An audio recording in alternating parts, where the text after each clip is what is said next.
លិខិតចូលរួមមរណទុក្ខរបស់គណៈបកប្រជាជនកម្ពុជាក្នុងនាមគណៈបកប្រជាជនកម្ពុជាទាំងមូលគណៈអចិន្ត្រៃយ៍នៃគណៈកម្មាធិការកណ្ដាល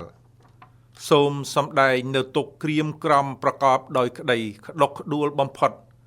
ដោយឯកឧត្តមអ្នកឧកញ៉ាឧត្តមមេត្រីវិសិទ្ធហ៊ុនសាន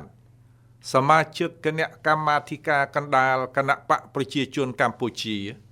និងជារដ្ឋលេខាធិការក្រសួងសាធារណការនិងដឹកជញ្ជូនដែលបានទទួលមរណភាពកាលពីថ្ងៃសុក្រ15រោចខែផលគុណឆ្នាំរោងឆស័កពុទ្ធសករាជ2568ត្រូវនឹងថ្ងៃទី28ខែមីនាឆ្នាំ2025វេលាម៉ោង 2:27 នាទីក្នុងជនមាយុ78ឆ្នាំដោយរោគាពាធ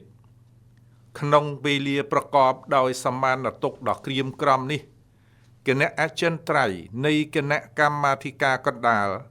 សូមសម្ដែងនូវការសោកស្ដាយគ្មានអ្វីប្រៀបផ្ទឹមបានឡើយចំពោះការបាត់បង់ឯកឧត្តមអ្នកឧកញ៉ាឧត្តមមេត្រីវិសិទ្ធហ៊ុនសាន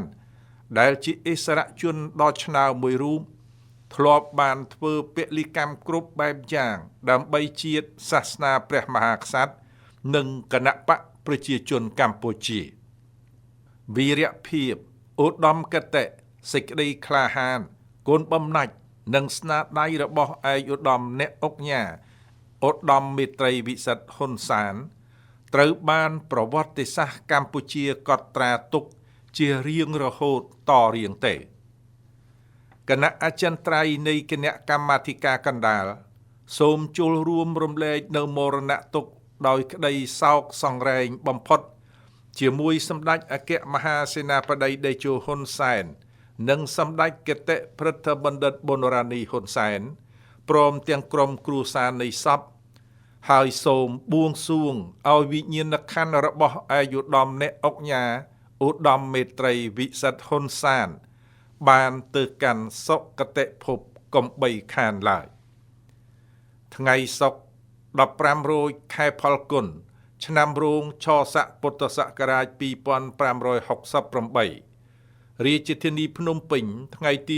28ខែមីនាឆ្នាំ